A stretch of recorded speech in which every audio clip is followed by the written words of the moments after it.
Soyez les bienvenus dans ce podcast du temps présent. Nous voilà maintenant à l'orée de l'automne, de la saison de l'automne, en face de cette troisième grande porte de l'année, qui est l'équinoxe d'automne. Et qui signifie égal, et nox qui vient de nix, qui signifie la nuit. C'est un des deux moments avec l'équinoxe de printemps où le jour et la nuit sont d'égale durée, avant la bascule progressive vers le solstice d'hiver, qui nous invitera à la nuit la plus longue de l'année. Entre l'équinoxe d'automne et le solstice d'hiver, nous quittons progressivement le temps de la lumière et de la chaleur de l'été pour descendre peu à peu vers un temps du dedans. La clarté solaire diminue sa radiance. Les feuillages commencent à prendre des couleurs fauves, car ayant donné tout son jus, la nature va entrer dans le repos. Les énergies de la nature vont entrer dans la terre et se préparer à traverser l'hiver qui viendra au solstice. Un peu d'histoire. Dans la tradition européenne, on parle de ce temps comme s'appelant Mabon, ou Meibon, ou Mabun. C'est un sabbat, le sabbat de Mabon, Mabon, qui est aussi appelé Modron chez les Celtes. Les Grecs parlaient du festival de Dionysos, qui est une seconde fête des récoltes. Chez les druides, c'est une fête où on honore la forêt. L'équinoxe est un sas entre les pleins feux de l'été et les pleines profondeurs de l'hiver. Il est un espace transitionnel entre la pleine lumière et la pleine nuit, les deux étant nécessaires à l'équilibre en soi et autour de soi.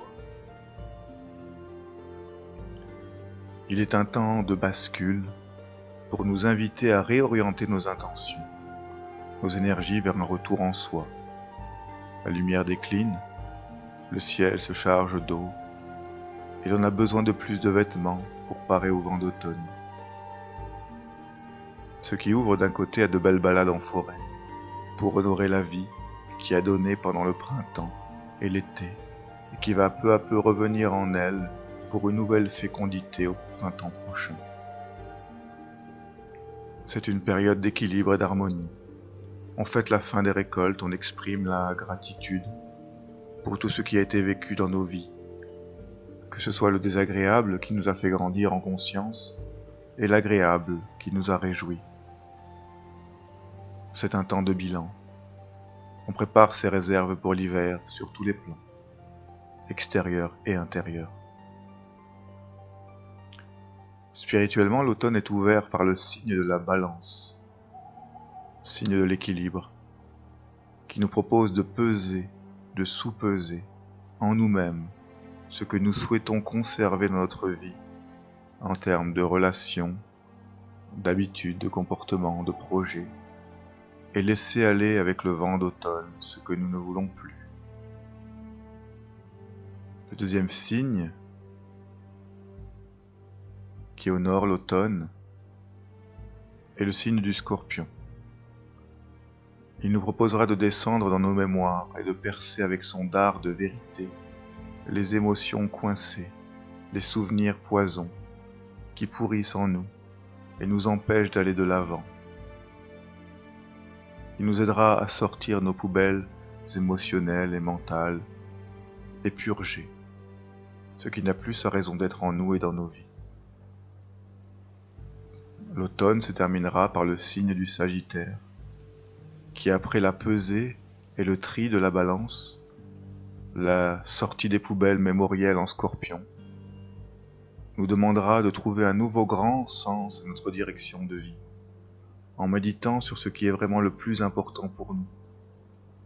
Quel est notre véritable désir, notre véritable quête? Il y a un mythe bien connu dans la mythologie grecque qui parle de l'automne. C'est celui de Perséphone qui descend dans l'Hadès. Il est dit que la terre un jour s'est ouverte et qu'Hadès, le dieu des mondes souterrains, l'a emmenée avec lui pour qu'elle devienne sa femme. Mais sa mère, Déméter, qui est la déesse terre, n'a pas apprécié la chose et, pleine de colère, a envoyé une malédiction sur la terre afin qu'elle soit infertile jusqu'au retour de sa fille.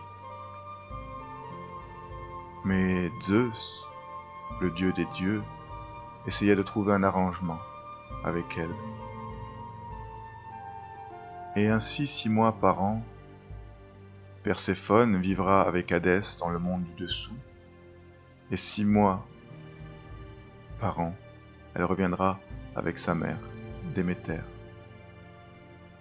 Ceci nous indique que, symboliquement, 6 mois par an, la terre est fertile, qui correspond au printemps et l'été, et 6 mois par an, elle est infertile, elle se repose, car Perséphone est dans le monde du dessous.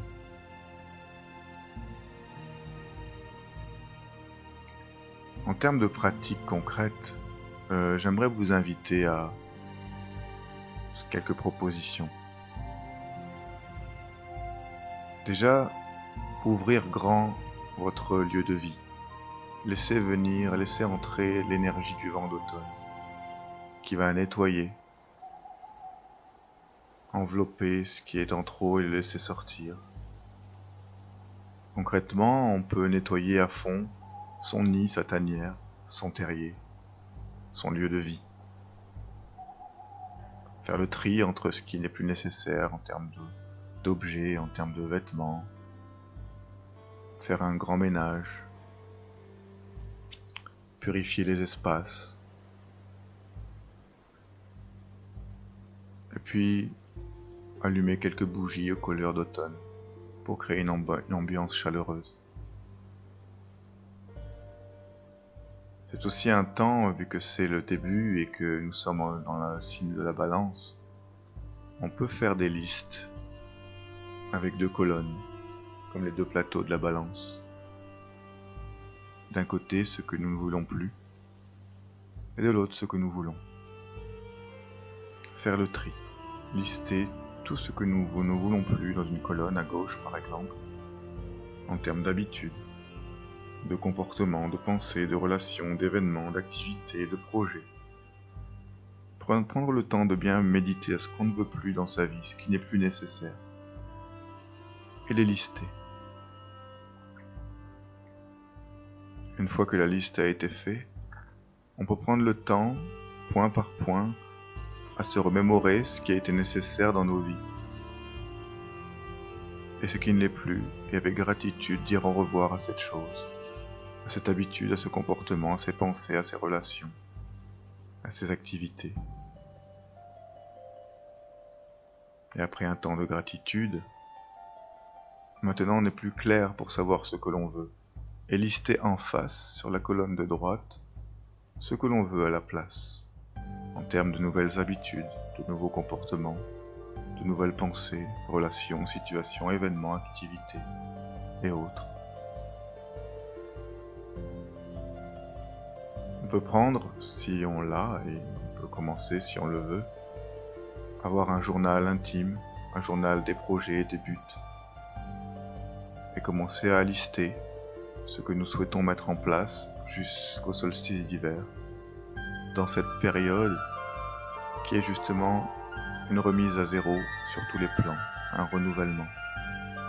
Laisser aller comme les feuilles d'automne l'ancien, et laisser venir le nouveau, qui va entrer en terre en hiver pour pouvoir s'approfondir, maturer, être mûr, et ensuite réémerger au printemps.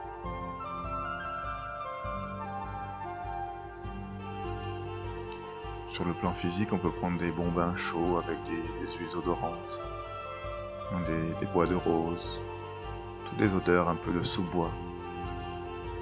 Préparer un bon repas avec des légumes et des fruits de saison. Et faire un petit hôtel avec des fleurs, des fruits, qui nous parlent de cette période.